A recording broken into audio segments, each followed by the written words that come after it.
Hey guys, welcome back to Pokey Charles. Today's video was going to be in regards to part two, hopefully part three of that big $500 pack from the Goodwill.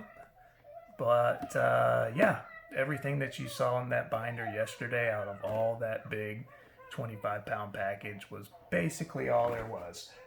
I will show you that there's a stack of hollows about yay thick that I did find throughout all those boxes, but of course they're nothing special. They're just, regular hollow cards from oldest maybe a couple 2008 ones in terrible condition up until Burning Shadows was some of the newest ones I saw. So, you know, I guess a good lesson there is bought 3 boxes over the holidays, and so that was about $700 spent, and probably just if I sold all those cards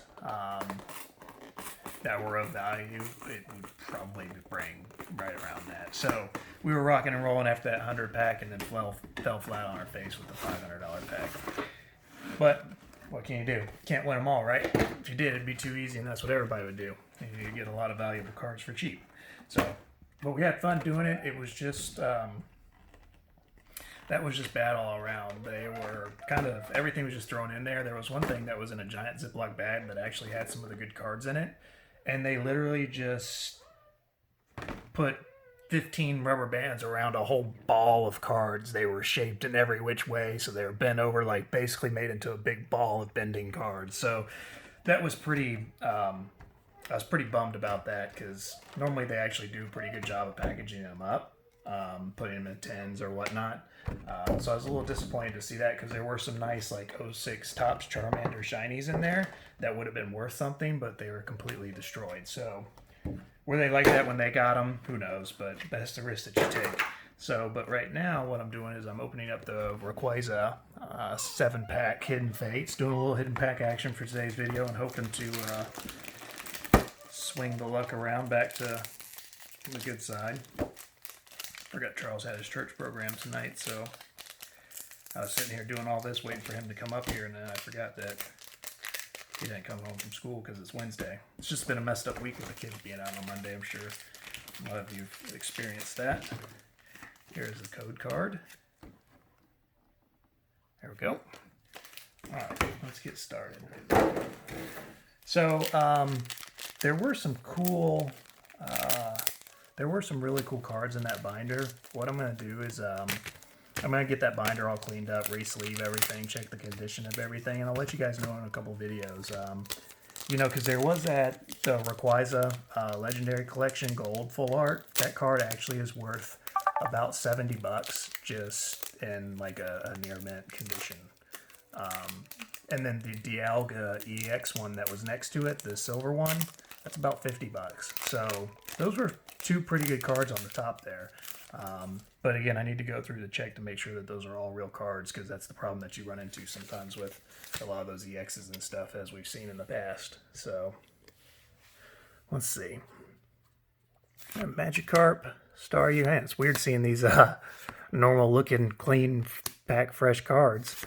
I haven't opened up a couple packs in a few days here. I got Coughing and Brock's Training for the rare. Okay, let's finish out Energy, Brock's Grit, Misty Cerulean, and there we go. Alright, no pack tricks today. We're just going full force. I'll do a quick opening, then I gotta get back to clean up this room because it is an absolute nightmare. There are cards everywhere. And then, of course, the tins that they send, you can't use them because it looks like they've been thrown out in a mud storm, and little kids puncture holes in it and all that stuff. So, in the tops, so kids being kids, it's cool. Psyduck, Staryu. We'll be doing a giveaway later this week too. It's been a while since we did a giveaway, so I'll talk to Charles, see what we want to do for a giveaway. Oh, so we got Psyduck there for that one, and then no rare. Okay. No hollow, it is. Reverse hollow, or any hollow, no shiny, just regular. Let's see. So now it is pretty cool about these decks. I'll kind of show you what I do when I break what I do to break down these decks. So obviously you guys know, I mean, it's, you know, we're not making a ton of money on the store, but it wasn't designed to be. What it was designed to be was basically offset the cost of these videos, but then also be able to hook up people with cool Pokemon stuff for a good deal. You know, maybe save them a trip to the store, or you know, break just one card out of like a promo, for instance, out of this big box over there. If they only want one of the promo cards, they don't have to go spend $49.99 downtown. So what's pretty cool about that is that, you know, that premium collection right there that we're opening from Hidden Fates. Now, that's taken consideration when I do FedEx home shipping from the vendor. So it does cost, I mean, depending on what I buy, it's basically $1 an item is what the markup is for the shipping. But that retails for $49.99, right? So you go to Walmart, you're going to pay $49.99 plus tax, plus time if they had it and you didn't have to go, you know, yada, yada, whatever. So these I actually were able to get, and I haven't put any of these up for sale because we ended up just opening them all. That's the last one over there after today. So I pay $32 for these. So after shipping, call it $33. Tax, let's just say $34, you know, after opening it, whatever, blah, blah, blah. So $34, I get 7 packs, 3 promo cards. What's kind of cool about it is that between these 3 promo cards right here, selling on eBay, I can almost, they bounce back a little bit. Between these 3 cards is about $28 just to pull these promo cards out. So that's why I like doing these, because I sell these and I basically have only spent $4 to be able to open up 7 packs. So it's cool. It's a win-win. Somebody doesn't have to go pay a $49.99 if they just if they just need this Rayquaza, which is the most popular one. They can buy it, and it's cool, and we're competitive on that compared to other people from what it seems like on eBay, because we stay super busy. We're averaging 8 orders a day right now, which I thought for just being a month on eBay is pretty good. So, hey, there we go. Look at that. Very nice card, and a Misty's Water Command. All right, cool. And a code card. So that's where it works out pretty good. The problem is shipping. That's the problem. You know, because I originally wanted to go in and, you know, I had never shipped things before really, other than normal postage stuff here or there. Like, it literally costs, I mean, honestly, so let's just say I bought that for 32, so 34 after everything, you know, shipping on it, whatnot. And then I go to sell it for $49.99. Well, that's $50, so it's $45 automatically after selling on eBay because they take 10%.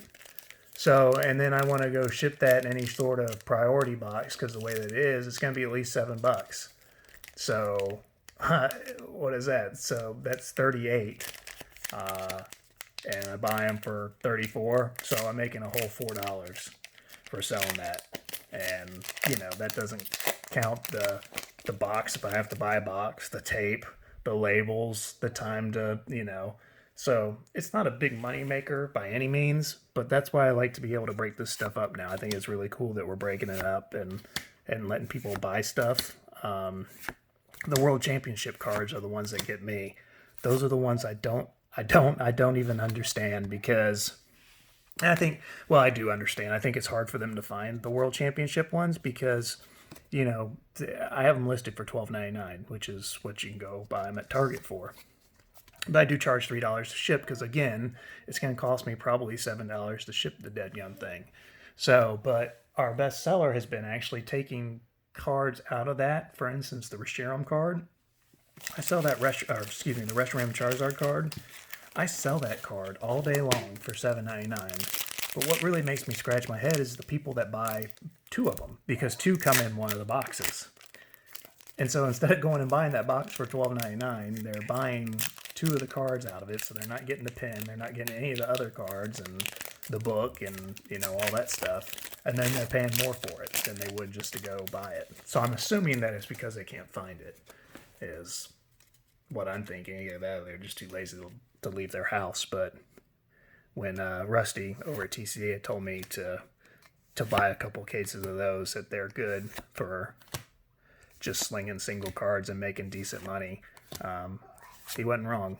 It was that's given us the ability to buy a lot of stuff lately, because that's how we were able to pick up a couple of cases of all this just based off moving those singles. So, and then of course the other avenue that we have that's been really good for us is the Goodwill. Hit or miss, but you know, I mean, how cool is it when you're just looking in those cards, you know, and you're going through commons. Oh man, I wish we recorded it that day that we got that first edition Shadowless Blastoise and Zapdos. I mean, it's like, and what was funny about that Zapdos is that it was on the main page, the first picture that it showed on the listing, and the listing went for like $100. So, and that thing, I think I still have it, but it's, oh, there we go, nice, a little bird action. So, I mean, how cool is that to just be able to pull that out of, you know, where else are you going to go find a first edition Shadowless card that you're not searching for at an auction or something like that? You know, you just run into it. It's one of those deals, one of those things that it's just really cool and exciting. So, but anyways, that was today's openings. That wasn't anything grand, but we did have a couple good pulls. Let's see what we got here. We got the birds, which is a pretty cool card. It's not the secret rare or the hyper. We got a Mew, Snorlax, Brock's Train. I mean, we didn't do okay. We didn't pull any SVs. Yeah, this was a really bunk. This was a bust. So, but I mean, that's okay. It was a lot of fun opening them. I like opening Hidden Fates because now that we did all those packs, we have no Hidden Fates cards. I think there's two. I think I have enough cards to do like 2 gold packs left. But the cool thing is that the last people, like the last 4 or 5 people, they've actually gotten really good bang for their buck, because since I was so low on cards, I think one dude got, I had to put a Hiker in there and a Glaceon full art SD. So that dude made out like a bandit, but I was so low on cards. Anyways, guys, I hope you liked the video. Feel free to comment, any questions, anything like that, always let us know. Charles will be back tomorrow, and have a great night. I am going to clean up this mess. See you guys. Bye.